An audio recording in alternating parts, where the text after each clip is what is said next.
Défi 30 fois Rabelais. Et du 25, on passe au 26. Ça, on approche de la fin. La fin, elle sera grande, puisque c'est la fin du Carlif. Alors, carême prenant. Reprenons au tout début. Rabelais échappe au couvent franciscain de Fontenay-le-Comte. C'est là où ils ont eu tous ces contacts intellectuels avec Budet, même Erasme, où ils ont commencé d'apprendre le grec. Il devient précepteur des enfants d'un seigneur local, Geoffroy d'Estissac, qui aussi possède l'abbaye de Maizet, mais celle aussi à Poitiers de Ligugé. Là, il y a au moins 8 ans, très mystérieux dans Rabelais. Probablement qu'il y a une période à Paris où il se forme au droit. Probablement, en tout cas, il y a beaucoup d'arpentage de ces pays, ces pays de Touraine, Poitou.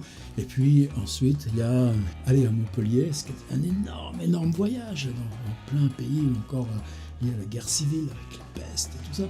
Et à Montpellier, 3 semaines après, il défend être bachelier en médecine simplement parce qu'on est dans la rhétorique, c'est-à-dire défendre des traductions commentaires des aphorismes d'Hippocrate, Galien. Ensuite, il a un cours d'anatomie, c'est pour ça que j'y reviens. On a encore la facture du pendu qu'il achète 5 livres, 5 sols pour faire pendant 4 mois. Il y a de la glace qui vient de l'Égoile, on conserve les trucs pour faire son cours d'anatomie. C'est un exercice obligé pour tous les nouveaux bacheliers. Et puis, sitôt, partir à Lyon. Lyon, c'est près de la frontière. Il y a l'imprimerie et c'est là que commence l'histoire du Pantagruel.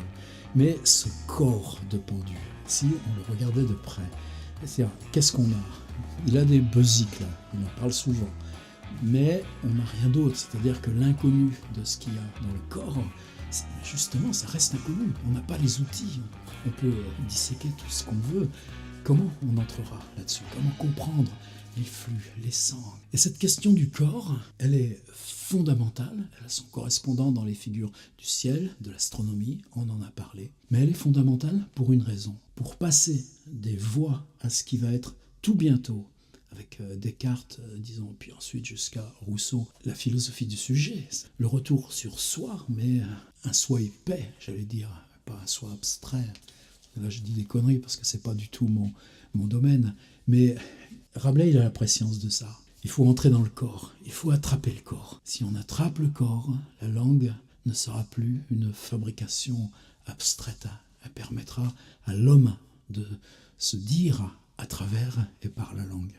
Mais pour ça, il faut faire exister le corps. Alors, carême prenant, c'est une figure dans le Carlif qui est rhétorique. C'est une figure destructrice. La farce est là. C'est le carême. Carême, c'est la période où on ne mange pas. Mais ça veut dire aussi rite sacrificiel. Mais cette espèce de composition, c'est une composition aussi qui est monstrueuse, comme Archimbolde, avec ses figures, tous ces détails fabriqués avec, vous vous rappelez, avec des bouts de légumes. Tout d'un coup, ces 3 chapitres, on va regarder les parties externes de cette composition qui s'appelle carême prenant. On va regarder les parties internes et on va ensuite parler aux valeurs abstraites. On finira avec la raison, l'intelligence. C'est pour ça que c'est un des passages en 3 accumulations des plus fantastiques de Rabelais. Alors, accumulation, attention. Précisément, l'inconnu, c'est quoi ? On ne peut pas dire à quoi ça sert, ce truc-là, dans le corps.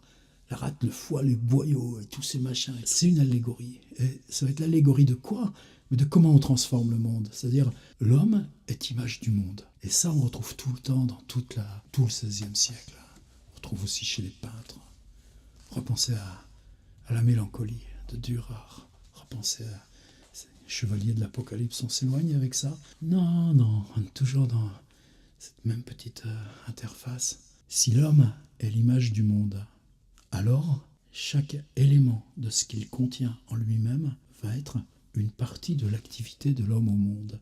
C'est-à-dire si on avale le monde à l'intérieur d'un corps, comme on connaît le monde. Vous savez ce que c'est qu'un type qui fabrique des instruments de musique, qui fabrique un luth et la corde ? Eh bien, si à l'intérieur du corps, on trouve les outils de qui fabrique le luth et la corde, alors à ce moment-là, le corps pourra trouver cette matérialité qui va ouvrir à l'accès de l'homme au moi, au sujet. Anatomie de carême prenant quant aux parties externes.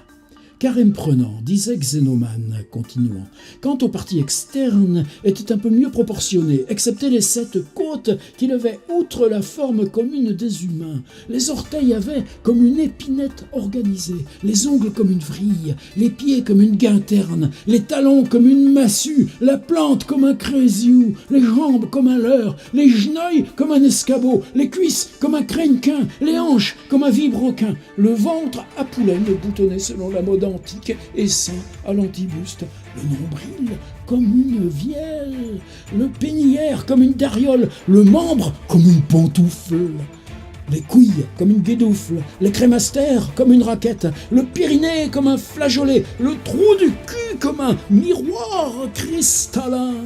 Et tout petit aparté sur ce trou du cul comme un miroir cristallin, je me souviendrai toujours du Pléiade dans lequel j'ai découvert Rabelais. C'était une édition de vers 1954 et avant les trucs de Carême prenant, il y avait une note qui disait « On remarquera bien dans tout ce chapitre l'importance que Rabelais accordait à l'anatomie humaine et ses connaissances. Oh, le trou du cul comme un miroir cristallin, voilà ce qui ébaudissait l'université, et encore peu. Les fesses comme une herse, les reins comme un pot beurrier, l'alcatin comme un billard, le dos comme une arbalète de passe, les spondyles comme une cornemuse, les côtes comme un couet, le bréchet comme un baldachin, les omoplates comme un mortier, la poitrine comme un jeu de régal, les mamelles comme un cornet à bouquin, les aisselles comme un échiquier, les épaules comme une civière à bras, les bras comme une barbute, les doigts comme l'endier de Frary, les rasettes comme 2 échasses, les faucilles comme faucilles, les côtes comme ratoire, les mains comme une étrille, le col comme une saverne, la gorge comme une chose d'Hippocrate, le nez comme un baril,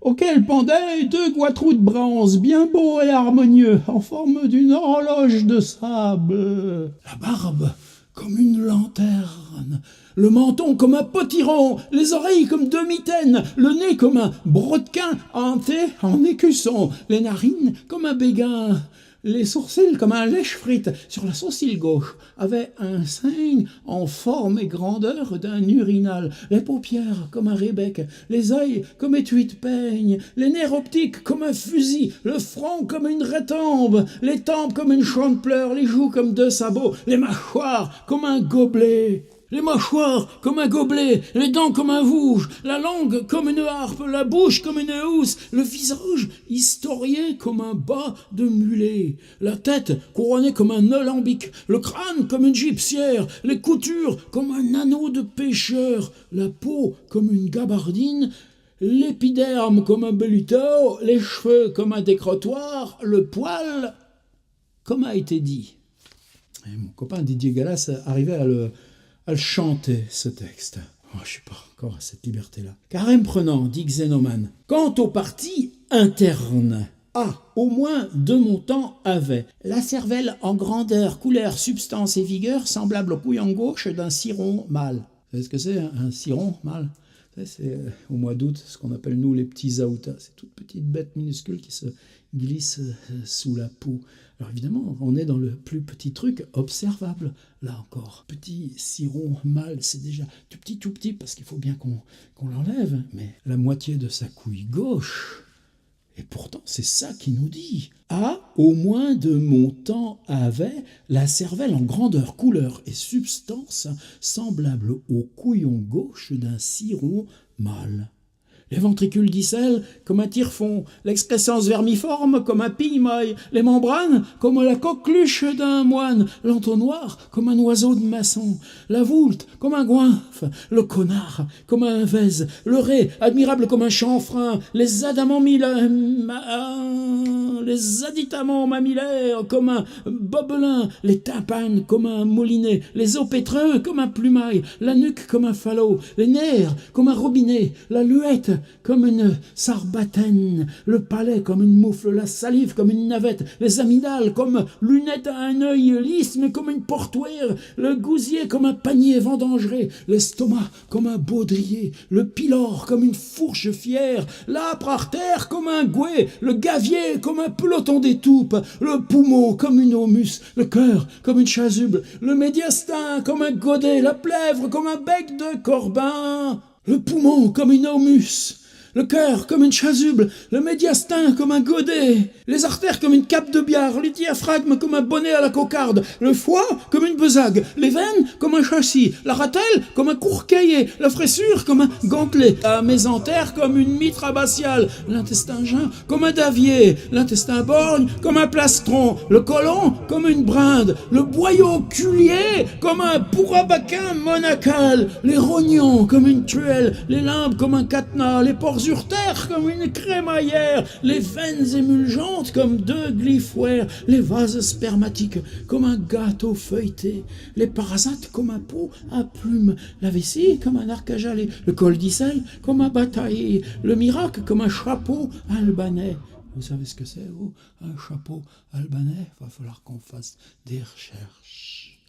Le spitac comme un brassard, les muscles comme un soufflet, les tendons comme un gant d'oiseau, les ligaments comme une escarcelle, les os comme casse-museau, la moelle comme un bissac, les cartilages comme tortues de garrigue, les adènes comme une serpe, les esprits animaux comme un grand coup de poing, les esprits vitaux comme longues chiquenaudes, le sang bouillant comme nasarde multipliée, l'urine comme un pape figue, la géniture comme un sang de clou à latte, la mémoire avait comme une écharpe, le sens commun comme un bourdon, l'imagination comme un carillonnement de cloches, la conscience comme un dénichement de héronos, les délibérations comme pochés d'orgue, la repentance comme l'équipage d'un double galion, les entreprises comme la repentance comme la repentance comme l'équipage d'un double canon, les entreprises comme la sabour d'un galion, l'entendement comme un bréviaire déchiré. Déchirez le bréviaire, et là vous saurez raisonner. Les intelligences comme limaces sortant des fraises. La volonté comme trois noix en une écuelle. Le désir comme 6 boteaux de sainfoin. L'entendement comme un bréviaire déchiré, les intelligences comme limaces sortant des fraises, la volonté comme 3 noix en une écuelle, le désir comme 6 boteaux de sainfoin, le jugement comme un chausse-pied, la discrétion comme une moufle, la raison comme un tabouret. Cas admirable en nature, dit Xénomane continuant, et voir et entendre l'état de Carême Prenant.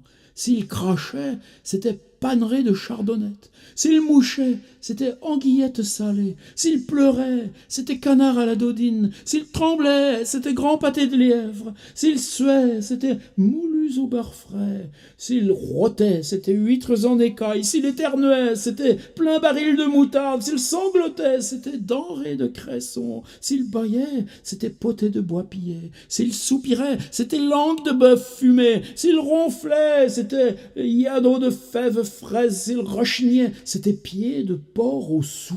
S'il parlait, c'était gros bureau d'Auvergne. S'il soufflait, c'était tronc pour les indulgences. S'il guignait des œils, c'était gaufre et obélie. S'il grondait, c'était chat de Mars. S'il dodelinait de la tête, c'était charrette ferrée. S'il faisait la moue, c'était bâton rompu. S'il marmonnait, c'était jeu de la basoche. S'il trépignait, c'était répis et quinquenelle. S'il reculait, c'était coque grue de mer. S'il bavait, c'était fours à banc. S'il s'était enroué, c'était entrée de moresque. S'il pétait, c'était bottine de cordouan. S'il se grattait, c'était ordonnance nouvelle. S'il chantait, c'était pois en gousse. S'il fiantait, c'était potiron et mori. S'il buffait, c'était chou à l'huile. S'il discourait, c'était neige d'antan. Vous vous rappelez, quand on avait parlé de François Villon? Oui, comment il revient, Villon?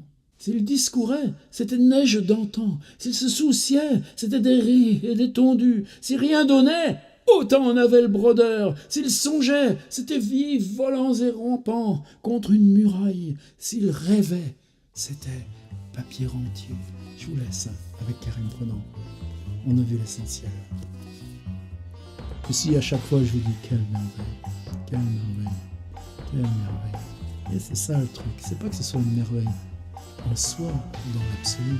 C'est simplement que ça surgit pour la première fois. On a affaire à un surgissement de langue qui emporte avec lui, ici, par exemple, le premier surgissement des corps dans la langue. Ça, quand on veut écrire pour soi,